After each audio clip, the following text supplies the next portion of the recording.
Bright, get that business idea that you have in your mind, bring it out. And I believe Bright is the right person who is going to help Moferi. Moferi is a very good entrepreneur, and I believe today's workshop is going to be explosive. So watch out for him. This workshop is going to be very insightful. In this workshop, we shall be looking at some thought-provoking facts about the customer. We shall also look at the major evolution. We shall understand who a customer is. We shall understand what the customer service is, and then how to get the customer hooked. Let's think about this. A typical business hears from only 4% of its dissatisfied customers. Actually, when you transact business, there are so many people who are dissatisfied, but you hear from only 4%. 96% of these customers just quietly go away without saying a word. They just move, they leave your shop. 91% of these customers will never come back to your shop or will never place a phone call to order for your service or your product that you are supplying. Let's also think about this. Why do customers quit buying from us? The statistics here shows that 3% of customers just move away. 5% are influenced by friends, and therefore they leave your business center to the place that their friends have recommended. 9% leave for competitive reasons. 14% are dissatisfied with the product you are offering. 68% quit because of the attitude of the seller or the manager or the person in charge. So looking at these very statistics, we see that some, they just move away and they are very insignificant, 3%, followed by those who move away are influenced by their friends. The next category of people also move away because of competitive reasons. Then the next, which is 14%, move away because they are dissatisfied with the product. Of course, customers buy your product because of the satisfaction they yearn to achieve. And so once they don't get the satisfaction, they move away. But interestingly, the attitude of the employee or the seller or the person in charge actually drives customers away than any other thing. Even the product itself cannot drive customers more than how an attitude can drive customer. So this brings us to the point that our attitude to our customers are very, very important. Now, think about this also. A typical dissatisfied customer will tell 8 to 10 people about his problem he faces in your shop or your business center. And 1 in 5 will tell 20 people. This is the person I call the social media guy. This is the guy who, when he is dissatisfied with your services, he will not just tell 10 people or 8 people as the first line states, but this is a guy who will go ahead to tell 20 people because he's going to write on Facebook about how he was dissatisfied about your service. He's going to write on WhatsApp about how he was dissatisfied about your service. He's going to write on other social media platforms about how poor your services are. And before you realize, much more people than even 20 would have heard about the bad news. 7 out of 10 complaining customers do business with you again if you can resolve the complaint to their favor. Well, a typical dissatisfied customer will tell 8 to 10 people, all right, but all hope is not lost. If you are a business person who is always ready to correct your mistakes, you are a business person who is always ready to resolve the complaints that customers bring to you, you have the opportunity to retain the customers in your business. And whenever a customer brings complaint and you are able to deal with it, you solidify take good care of them, because if one customer leaves your shop, it takes you 6 much more effort to be able to attract a new customer. The trust and faith of the customer. The customer gets to know that, yes, indeed, you are someone who is able to deal with problems. And so when you're able to properly deal with their problem, even to their favor, they keep coming to your business. And that is why knowing how to deal with customer complaints too are very, very important. And if you are able to successfully solve the problem or the complaints of the customer goes to tell 5 friends about how you have solved the problem. So with these deep insights, I don't know what is going through your mind now anyway, but if I were you, I wouldn't joke with my customers. I know a lot of you are into different kind of businesses. From the registration profile I took, some are into clothing businesses, some are into social media, some are into network marketing, some are into photography, and a whole lot. And we all deal with customers. So knowing these facts, if I were you, I wouldn't really joke with the customer at all. Why? Because the customer will always bring me sales. When I get sales, it leads to revenue. When I'm able to increase my sales, I get much revenue. When I get revenue, that means that I'm getting more profit. If I get more profit, it means I'm going to have the ability to expand my business. And when my business gets expanded, it also increases the well-being of me, the owner, or the employee, or the manager. And so knowing this, there's no way I will joke with the customer. So what I want you to understand is that the customer is so powerful. There has been a major evolution in the way businesses are conducted over the years. Things have changed drastically. And if you are a business person, you need to abreast yourself with the new technologies and the new shifts in the business environment. When you examine things very well, you would see that the balance of power is gradually shifting from the seller to the buyer. In the past, it's always the seller who was so much powerful than the buyer. But today, the buyer is very powerful. Here, let me use my small business I started to cite an example. I started a delivery business some time back, and I was, if not the only person in that business, we were very few. And so competition wasn't tight. So power were in my hands. There were times when a customer would call me and place a demand, and I determine the time I give to the customer. You can call me in the morning around 6 to come and do something, and I'll tell you that, oh, I can't come around 6, I will come at 7. And you, the customer, you have no option than to wait for me, because if you don't wait for me, you are not going to have any other alternative. And the thing you want me to do is only me who can do it for you. So power were in my hands. But after a while, time changes. Power shifted right from my hands to my customers' hands. Now, when customers place a call, they don't ask me when I will come home. They tell me when I should come. There has been a shift, a very swift shift from my hands to the customer's hands. Why? Because a lot of competitors have set in. If they call me and I fail to come at the time given, they don't struggle to just turn on their phone, look for other person's contact, call the person, and the person will be there. Invariably, they're trying to tell me that if I'm not ready for business, someone is ready. And so things are really changing. In the 1980s, the customer message was that, give me what I want, how I want it, or I will buy from someone else. Today, the customer is saying that, give me what I want, how I want it, when I want it, at the lowest possible price, and make me feel special. Else I will buy from someone who will. You see how powerful these people are? They are so powerful. Now they have really gained so much power to the extent that if you don't know how to handle them, you wouldn't succeed in business. And so business success today largely depends on the customer. Today, the customer is better educated. The customer is better informed, and the customer have more choices than ever in history.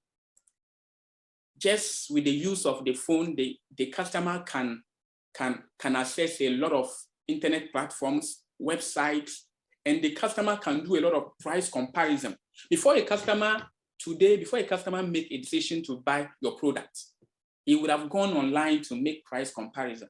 I remember the last time I wanted to buy phone, I just went online, I checked on a number of phone sites to know the prices that they are selling, Jumia and what, a lot of online business shops. I checked the prices there. Then I went to check the price at the phone shop close to me. I was able to do a lot of comparison before I finally made a decision to buy. But in the past, that wasn't the case. We were not given so many options. So you just move on to the shop and whatever price they say it was, you have no option than to buy. But today the customer has so many options.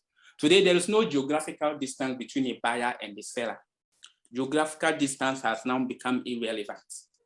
And so with the help of the internet, you can just simply go online and order for a book. And you don't necessarily have to go to the bookstore, but the book will be delivered to you.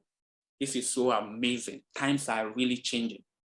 Times are changing. And if you are a business owner and you still think you are the boss and you still think that the business success lies in your hands, you are just deceiving yourself, because the power has been shifted from our hands long ago to the customer's hands. In the early times, the seller told the buyer that I have price, I have quality, I have speed, so choose the two. So if you were a customer, it's either you choose a lower price and have poor quality, or you either choose a product that the speed is high, like delivery speed, for instance, the speed at which it will take to get to you, or how fast it will take to get to you. So if you needed a product and you need it to come fast, then you should be ready to pay higher price so that it can come on time. But today, it is no more so. Today, if you are a company or a business and you can't deliver all this, then you are out of business, because the customer wouldn't give you option, or the customer wouldn't have to choose any of these three options. The customers are now demanding all these three options at a go. So with this intense competition, with this intense change in the way businesses are run and the way customer relates with businesses, what is the winner's edge now? What can we do to win in our businesses?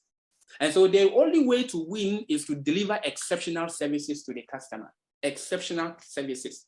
Because if you don't deliver exceptional services, someone else will. But yet you and I, we all know the reality. We all know that good customer service is very far too rare. You go to a shop to buy a product and they are not smiling at you. And you just wish that, well, am I at the right place? Customer services are still poor. And so if you are a business person who have come to understand the customer factor in your business, and you've come to understand the need for you to take care of the customer, you are always going to win above your competitors. Well, so I've talked about customer, but well, who is this customer we are talking about? Who is this customer? Well, a customer is a person on the receiving end of your company's product or service. So that person who is always receiving your product, or the person receiving your services that you offer, he is the customer. And customer comes in various ways. And all of us have been customers before, and all of us also have customers as well. We all have customers, though they come in different names, they come in different forms. Some call them guests. You may call them guests. If you are working at a hotel, you may call them guests. You may call them a client. If you are working at a bank, normally we refer to them as clients. If you are working at the tourist site, you call them your tourist, visitor, patient. If you're working at the hospital, you call them patients. If you are onto this social media stuff, you call them subscribers. If you are into church or ministry or other stuff, you call them members. If you are into academia, you call them students. But technically, they are all what? Customers. And tonight, you are my customers. I have you as my customers tonight. And I am prepared to deliver value to you. And I'm focused on delivering value to you, to make to you, because satisfied customer is always the best source of advertisement. This is not the last workshop that we are organizing. This is, of course, the maiden workshop. And if I don't deliver much value to you, there is no way you will join in the next workshop that we will organize. And so in order for me to really have you come again, in order for me to have you tell your friends about how powerful, about how impactful the webinar or the workshop was, I need to get you empowered. I need to give you value so that by the time you leave here, you wouldn't leave here the same. A satisfied customer is the best source of advertisement. If you're able to serve your customers very well, and in fact, there's no need for you to even do radio advertisement, no need for you to do TV advertisement. Those things are so costly. If you're able to serve your customers very well, they work with megaphones and they will spread the news faster than ever. So one notable feature about the customer is that they are always looking for quality experiences. In fact, they are expecting it. Not that they are just looking for it, they are expecting it. And if their expectations are not met, they become disappointed and they often take their businesses elsewhere. And so what then is customer service? We've known who a customer is. Customer service is the action you take to ensure that the customer is pleased with the transaction on a long-term basis. I think that aligning 10 years should also be a long-term basis. Customer service is the action you take to ensure that a customer is pleased, the customer is happy, the customer is satisfied, the customer is okay with the product you are offering on a long-term basis. So I shouldn't come to your shop, or I shouldn't make a call that I want you to deliver your service to me, your product to me. I get satisfied now, and then few hours time or few days time, I don't get satisfied. The satisfaction should be in the long term. It shouldn't just be on a short term. And so that is why customers who buy products from you and they go back to their homes, they go back to their places, and the product doesn't last as they wanted, they call back to disturb. They call back to tell you that your product is not good. And if you're not lucky, they will not even call. When they don't call to, they spread the bad news. Well, there are some essential elements of customer service that you need to note. We have the pre-sales, point of sales, and after sales. These are activities, the pre-sales are a set of activities that go on before you even exchange your product with the money of the customer. The point of sale is when you are actually taking the money and giving the customer the product. And after sale is after you have given the product to the person has gone home with the product. How is the person using your product? Is the person okay with the product you have sold, or the person is not okay? People focus only at the point of sales, forgetting the pre-sales and the after sales. The pre-sales is when the customer gives you a phone call to make an inquiry. Hello, please, am I talking to ABC Limited, or am I talking to ABC Drugstore, Geography, or ABC so and so? Oh, I want so and so. So at that point, that is what the pre-sales. The person is just calling to find out whether you have this product, or you have this, or you have that. At that point, if you're not able to take good care of the customer, even on the phone, it will lead you to the point of sale. You will lose the business even at the pre-sales. So as a business person, know how to deal with customers even before they come to buy. At the point of sale, when they come to buy the product and they are in your shop, or they are on phone with you, or they are waiting for you to deliver the product, they are expecting you to be what? Friendly. They want you to be friendly, and they want you to give them several options, and they want to come to your shop and meet lovely people. When they come to your shop at the point of sale, they want you to give them several options and give them advice and guidance on which item or product or services that they should seek for. Then after sales, a lot of people leave out this one because they think that once Mr. Kojo has come to buy a product and he has left my shop, that's all. So, no, over. So let me focus on the next customer. No, it doesn't end there. After you sold a product to a customer, now you need to still be in touch with this customer. Is the customer going to be happy with the product he has bought from you? Is the customer going to have problems using it, or the customer will not have problem using it? How do you keep in touch with the customer? Are you the business person who keeps customer database? So at the end of the sales, 1 week or 1 month time or 2 months time, if you don't hear from the customer, then send him a message or her a message. Hello, Mr. Kojo. Oh, it's been a while. We saw you at our shop. Are you still in town? Oh, we've got nice products. You can come around and have a look. Wow, this is so amazing. And when you do this, Mr. Kojo will be ready to come back again and buy. But if you are the kind of business person who don't have database for your customers, how do you even get back to him to tell him or her that there are several things? Imagine a repairer call you back on phone after he repaired your laptop. He called you to be like, hello, please, this repairer ABC. I'm calling to find out if the computer I repaired for you 1 month ago is still working perfectly. Wow, this is a concerned business person. Tell me, the next time your friend's laptop gets spoiled, who will you recommend to repair the laptop? No doubt, you will tell your friend that I have this laptop repairer who is very good, and even after repairing the laptop, he calls to check if the laptop is working properly. Not everyone will call you to check that. So all these things are customer services and how to deal with the customers. You must know how to deal with the customer before he buys your product. When he's buying your product, you have to know how to deal with him. And after he has bought your product, you still have to maintain a relationship with him. Always prioritize on making the customer a happy person, and that is customer satisfaction, because customers are like ants, okay?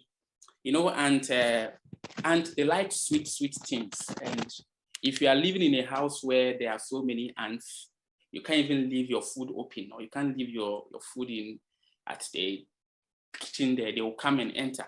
So if you ants like sugar, customers are like ants. When you leave your sugar or food open, you soon may find one ant moving around where your sugar is being deposited, okay? And when you take your eyes off from that site for a while and you come back later, you may come and find battalions of ants over there, a lot of ants over there. How did that happen? How did that happen? The first one went back and told the rest from their hole where they stay that, wow, Charlie, there is something sweet out there, let's go. And they come back there to your sugar and they come to do party with your sugar. That's when you come back and you're now trying to remove the ants in your sugar. That's perfectly how customers are. When customers leave your shop, they are always poised to go out there to their friends with news. They always want to go back to your friends with news. And so what they go back to your friends with is determined by you. So what message are you giving to the customers to send back to their friends? Should they go back and tell their friends that, Charlie, out there is something sweet. At this shop, there is something nice. At this shop, the way they handle clients is the best. So let's go there. Or you've given them a message to go back to their friends and tell them that your services are poor. There is only one boss. And who is that boss? The customer. And he can fire everybody in the company, from the chairman down to the least person, simply by spending his money elsewhere. This quote really inspired me so much that I started writing a manuscript on the customer being the boss. And very soon the book will be out there, and I'm sure you'll get a copy and it's going to bless your life so much. The customer is the boss, and he can fire everyone in the organization. And so me, I don't want to be fired. So I always want to take good care of the customer. I remember during COVID-19, Joy News interviewed some market women at UCC campus here, and they were complaining that, oh, ever since the students left, they're even finding it difficult to get food on their tables because business are not booming. So they asked themselves, who was putting food on their tables when school was in session? It was the customers. The customer is so powerful. Customer is so powerful. And so one fundamental question I ask myself each morning is that, how can I do to give a greater value to my customer? What can I do to be of greater help to my customer? And I would advise that have this question ask yourself each day. Ask yourself, today, what can I do to deliver exceptional value to my customers? What can I do to give much value to my customers today? Keep a diary and write in the ideas that come to your mind. When you sit down to really think about your customers and how you can deliver exceptional value to them, you'll be amazed at the wonderful ideas that will start coming to your mind. When you write these ideas down and you put these ideas into practice, people, your business or your client will always leave your business center, or they always leave your business website or your business phone call being happy and excited and telling more other people about your business. Depending on the quality of your services you give to your customers, they will either feel angry, dissatisfied, mildred, irritated, indifferent, happy, or very happy. So looking at this, where will you want your customers to be? How do you want your customers to feel? I know you are like me, who will want your customers to be at the list there, to be very happy, right? Yes. But well, sometimes it is very difficult to attain that particular height. And even if you cannot attain that place, just make sure they are happy or they are quite pleased with what you are doing. But you should never get to the dissatisfaction stage, neither should you get to the angry stage. You know, a smiling face is a beautiful face. Having a smile on your face makes you look more welcoming. And so we should always try to smile whenever customers come to our shop. You can see the wonderful smile that is being portrayed by the people in the picture here. If you don't know how to smile, try smiling in a mirror, rehearse in a mirror, so that when customers come, actually, you can give them a smiling face. Well, another way to hook the customer is to remember them on special occasions. Remember on special occasions. Remember them on special occasions. Imagine your wedding photographer bringing you a hamper at Christmas, or this your wedding photographer bringing you a hamper at your first wedding anniversary. Tell me, how would you feel? How would you feel? You will be happy, right? You will tell your friends about them. Now, when you have your first child, when you now give birth and you have your first child, who will you call as a photography for your naming ceremony? Who would you call? It is this very photographer you will call, because you know he has been good to you. So when you remember your customers on special occasions, you get them hooked onto your business. And whenever they even have the temptation of buying product elsewhere, or whenever they even have temptation of seeking someone else's services, they don't feel comfortable because they feel they are not being fair to you. This gentleman who has been fair to us, who has been good to us, he brings us gifts on Xmas, or he remembers us, he does this, or how can we leave him and go to someone else? They feel that if they go to someone else, they are not being fair to you. So you get them hooked onto your business.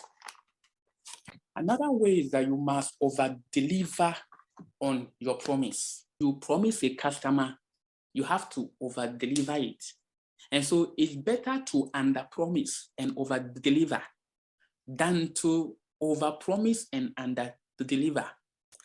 Make sure the product or the service that you provided to the person exceed the promise you give.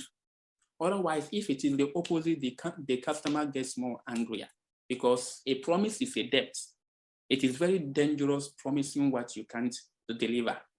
Bill Gates says that your most unhappy customers are your greatest source of learning. I'm going to pause here. I'm going to end at this place. Tomorrow, God willing, I would like us to continue, and we will continue on this tomorrow. We'll continue on how to deal with an unsatisfied customer. Thank you very much. And